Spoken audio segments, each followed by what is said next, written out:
Despite the country's shaky economy, many banks are still solvent, if not liquid. But this year, the same tragic story is to repeat itself over and over. One morning, a bank may find business unusually brisk. By afternoon, a rumor of bankruptcy grows with tornado proportions. We're in the money, the skies are sunny. The expectation of disaster becomes a self-fulfilling prophecy. Never see a headline about a bread line today. And when we see the landlord, we could look that guy right in the eye. We're in the money. Come on, my honey. Let's spend it, lend it, send it, rolling along.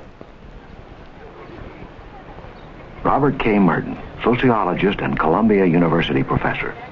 More than a quarter century ago, he developed the concept of the self-fulfilling prophecy, the notion that the expectation of an event can actually cause it to happen. Of all human situations, I would say that a bank run is a classic example of what is called the self-fulfilling prophecy. You take a bank which is in fact solvent, but rumors start that it can't meet its obligations. There is instant demand for fulfillment of obligations. The next thing you know, the bank has to close its door. Now, the essence of the self-fulfilling prophecy, the SFP, is that it starts with a belief that's false at the time it's held. That bank was as solvent as any other bank.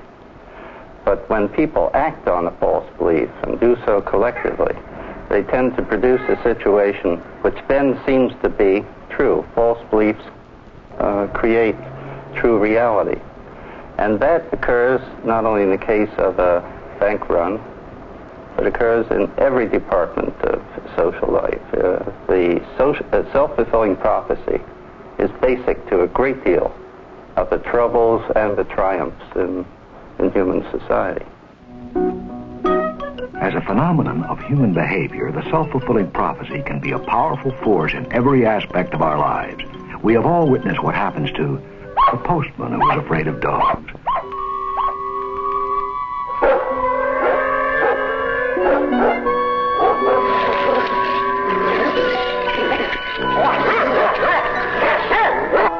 The psychosomatic patient who is prescribed placebo pills. Believe me, this will make you feel much better.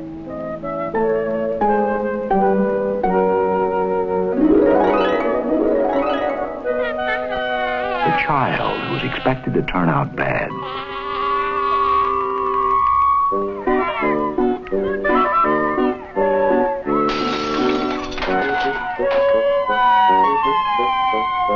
I've always told you you'd turn out no good. Now you've done it.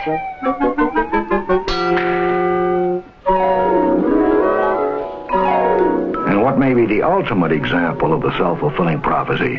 The nations who prepare for war.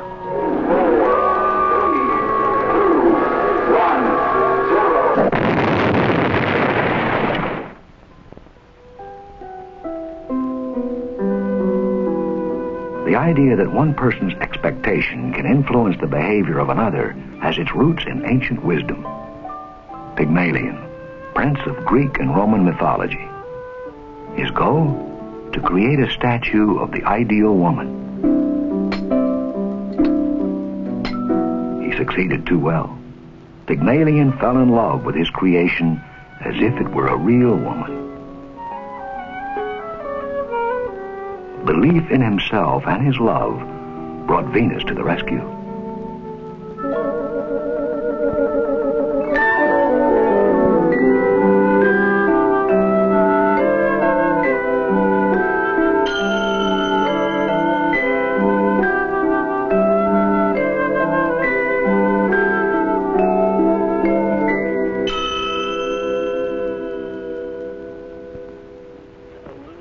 His own business and leave a poor girl to mind her own business. Woman, cease this detestable brutal. 2,000 years later, another Pygmalion, Professor Henry Higgins, believed he could create something much more difficult, a duchess out of a flower girl. Remember that you're a human being with a soul.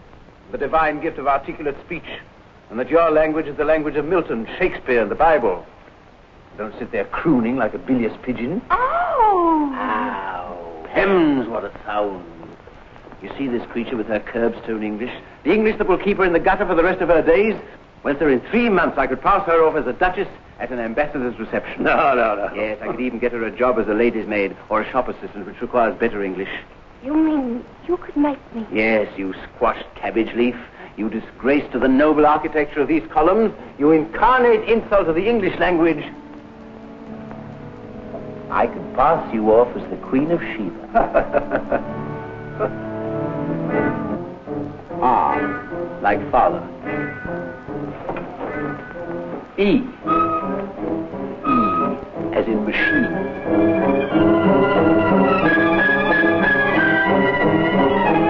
Repeat after me. A. The rain in Spain. Rain in Spain. Stays mainly in the plains. Stays mainly in the plains. The rain in Spain stays. Professor Higgins persisted in his expectation, and Liza Doolittle was never the same again.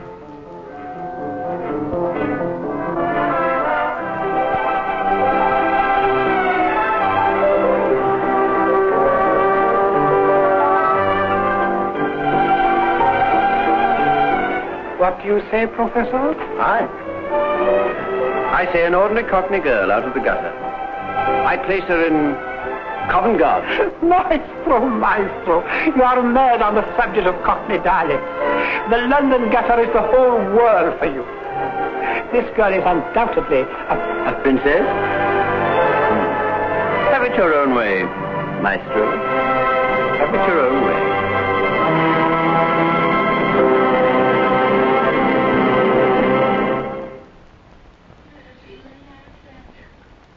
Unlike the Pygmalion stories of mythology and literature, Sweeney's miracle actually happened. George Johnson, poorly educated hospital janitor from the South, when segregation was still a fact, if not a law. Good morning, George. Oh, morning, Dr. Sweeney. How you doing? Pretty well. George, I got a little project. Dr. James Sweeney, professor of industrial management and director of the Tulane University Biomedical Computer Center. How would you like to be a computer operator? Oh, Doc, you know I don't know nothing about them computers. Besides, the only black faces I ever see down there are the ones that are doing the cleaning up.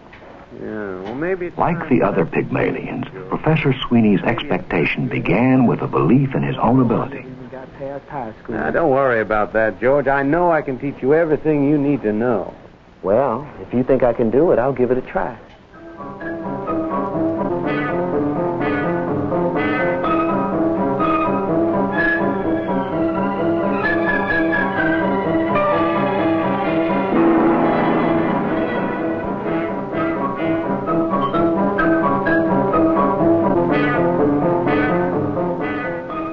Because Professor Sweeney persisted in his expectation, George Johnson was never the same again. In order to enter a command, you type it in, and then you press the alternate coding and the 5 at the same time. Not only did George Johnson become a computer operator, he became responsible himself for training new employees. Social psychologist Robert Rosenthal agrees that Sweeney performed a miracle, but not one without scientific explanation. Harvard professor Rosenthal has gathered experimental evidence from over 300 studies to prove that the power of expectation alone, or the Pygmalion effect, can significantly influence the behavior of others. I guess I first became interested in the self-fulfilling prophecy as it could occur in a psychological experiment was when I was doing my doctoral dissertation at UCLA about 20 years ago. I was doing a dissertation on the defense mechanism of projection, and maybe found that what I had done was unintentionally to influence my research subjects to respond as I wanted them to respond. And this was just a hypothesis which I discussed with some of my faculty advisors at UCLA, and it was not really a shockingly new idea to them. It was something that they had noticed before, and they kind of said, yeah, we lose a certain number of doctoral dissertations all the time that way. But apparently it hadn't been systematically investigated, and that's really how I began to study the effect for the purpose of learning more specifically about it. Today we're going to be talking in his study of Pygmalion in the classroom, Rosenthal told each teacher in a typical elementary school that a special test had designated 20% of her students as intellectual bloomers. He assured her that these pupils, on their own, would show remarkable gains in intelligence in the next 8 months. Of course, the children had really been chosen at random. At that point, the only difference between them and their classmates was in the mind of the teacher. Looks very nice. This is very, very interesting. At the end of the school term, a test revealed that the so-called bloomers had actually bloomed, gaining 4 points more in total IQ than their classmates.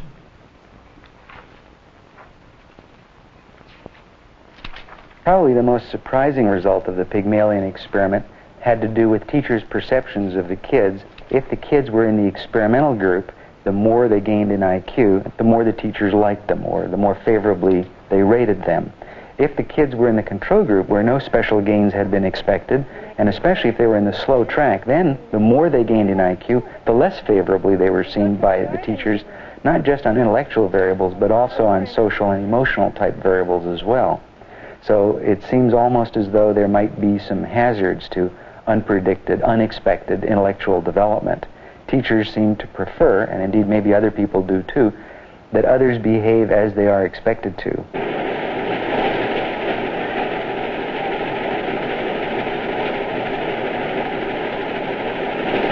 From schoolroom to factory, student to worker, teacher to manager, the application of the Pygmalion effect to management has profound implications and consequences.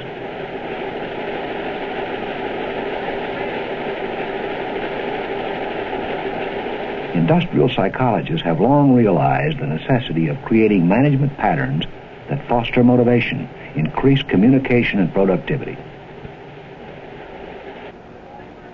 Douglas McGregor. Underlying assumptions influence managerial behavior, not only with respect to policies and procedures and techniques, but with respect to subtle aspects of everyday behavior. Francis Lickard.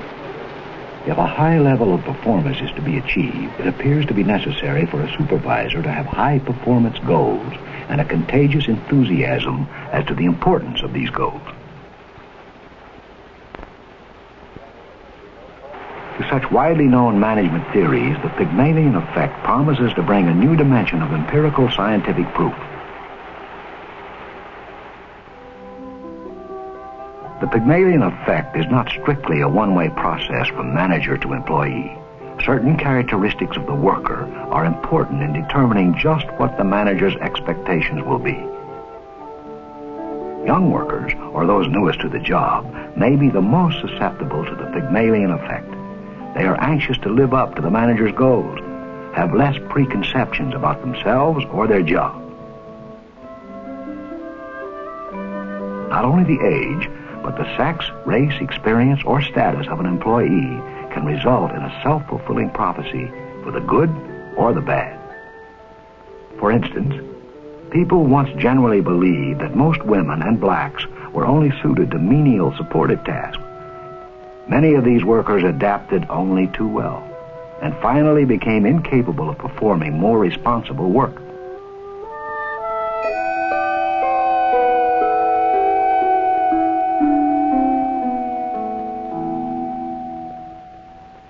In the case of discrimination, then, the self-fulfilling prophecy creates a great personal problem for each individual subject to it.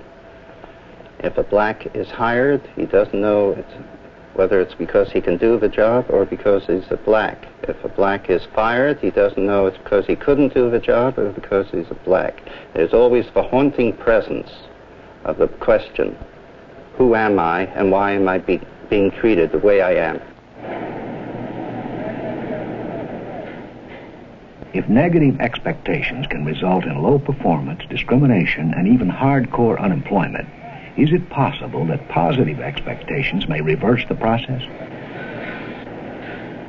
At a vocational training center for the hardcore unemployed, an experimenter, Dr. Albert King, told a welding instructor that 5 of his trainees had an exceptionally high aptitude for welding. In reality, of course, the 5 men had been chosen at random. During the 6-month course, however, these high aptitude personnel, or HAPs as they grew to be called, changed their behavior significantly. They were absent fewer times than the control group. They learned the fundamentals of welding in a little more than half the time. They scored 10 points higher on a comprehensive welding test. That's okay. Let it flatten out just a little bit more for you. The experimenter also asked the class to rate itself. Without exception, each trainee singled out the HAPs as those he would most prefer to work and be with.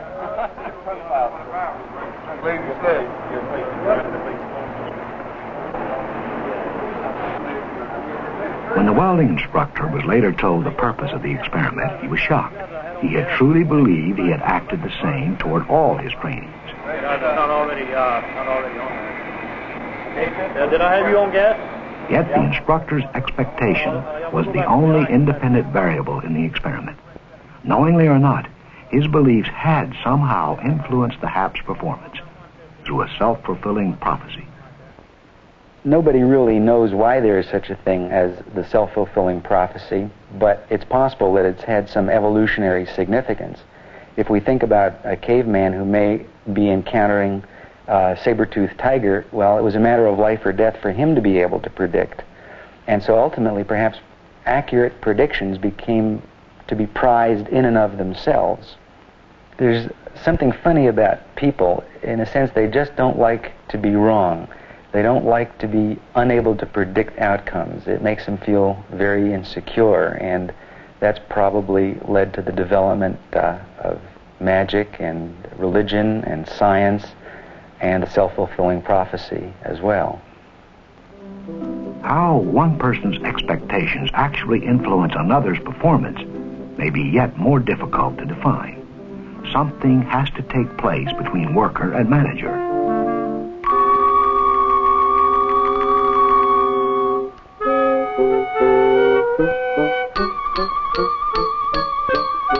A Pygmalion has to behave differently according to his expectations.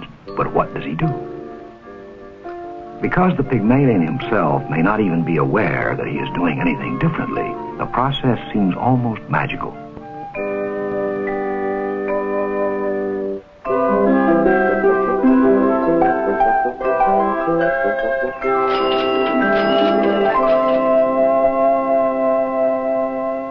The self-fulfilling prophecy, it doesn't operate by magic. There are definite social, psychological processes involved. But it doesn't not have to do with the popular view of the power of positive thinking, that you only have to believe things in order to make them come true. It's much more complex than that. Come in. Hi, Mary. Hi, George. How are you? Just fine, thanks. How was your The vacation? Pygmalion effect is not magic. From a study of over 30 experiments, Robert Rosenthal and his colleagues have evolved the 4-factor theory of how expectations may be transmitted through very specific behavior. Factor number 1, the climate, is composed of all the nonverbal messages from the manager, such as tone of voice, eye contact, facial expression, and body posture. The graph and write a report, too. Well, that'd be terrific. Good. This is a very important report and will be watched very carefully. I hope I can handle it. Mary, I know your work and you'll do your best. Come in. Oh, hi. How was your vacation? It was very nice. What we have here is, As with all 4 factors, the climate can communicate negative as well as positive expectations. you'll notice that the green and blue lines are incomplete, and I would appreciate it if you would do a little research and get some additional figures. So it's an assignment that will be carefully watched. I hope I can handle it. I know your work, and you'll do your best. Miss Spencer, what is this word here? The second factor is feedback. Depending on what a manager expects of a subordinate, he will give her more or less response. And I think Section 7 is a little hazy. If you would go over that again and I think rewrite it would be a good idea. 7? Right. Miss Spencer, would you get me Jim Davis of Home Environmental Products Division? Mary, here's your report. I thought it was very interesting reading. Especially Section 4, where you touch on one of the problems this company's had for some years. However, I would like to go over the last section if I could. I think it could use a little bit more work to get it right on target. Jim, this is Ragdale. Right. Would you get me... The third way a manager can convey his positive or negative expectations is through the amount of input or information he gives to the worker. That's all, Mary. You can go. Just do Section 7 over again. Yes, sir, I will, but you haven't told me how you want it done, what you want. I don't have time to discuss it right now. I'm sure if you reread it, you'll discover what's wrong. Let me tell you about Section 7, Mary. I think if you read this report, you'll find some of the questions that I think may be occurring to you when you do Section 7 may be solved. And I've got some cross-reference material here that if you check this out, I think all your problems will be taken care of. If you have any questions, don't hesitate to call. I won't, thanks. So I think we'll take about 30% The output, or lack of it, a manager encourages from a worker is the fourth factor in how expectations can influence behavior. Mary, I told you that's all for now. Yes, sir, but I'd like to put in a bid now for the Evans report. As soon as I finish this report, I would like you to consider me for it. We'll have to discuss that later. I don't know if you can handle it. Mary, after you finish this report, I'd like you to work with me on the Evans report. It's a little bit longer, and I know it means more hours, but I think it's more of a challenge to you, and I think you can do it. Well, thank you. I'd like to try. Washington, D.C., the Sterling Institute. Dr. J. Sterling Livingston, president and former professor at Harvard Business School, believes that every manager should learn to become a positive Pygmalion. Well, manipulation is a dirty word, but the job of a manager is to influence his subordinates, and he does influence them either positively or negatively. And our objective is to make sure that his influences are positive and create benefits rather than negative and create disadvantages. The self-fulfilling prophecy concept, of course, is a theory. It's a theoretical concept. And we wouldn't be using it in the seminars if we hadn't done a lot of research in industry and seen it work.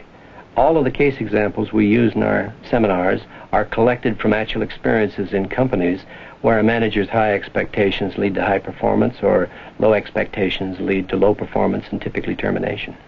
John has described essentially the difference between the high performers and the low performers in his organization around the notion of their motivation.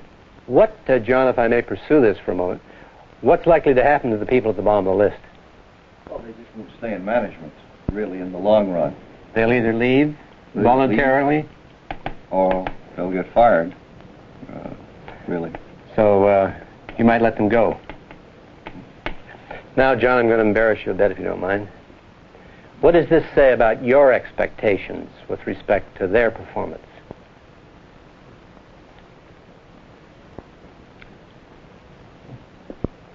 I'm not sure. It says a little bit, doesn't it, that you haven't exactly given up on these people, but you've kind of put them in the C group. Yes, okay.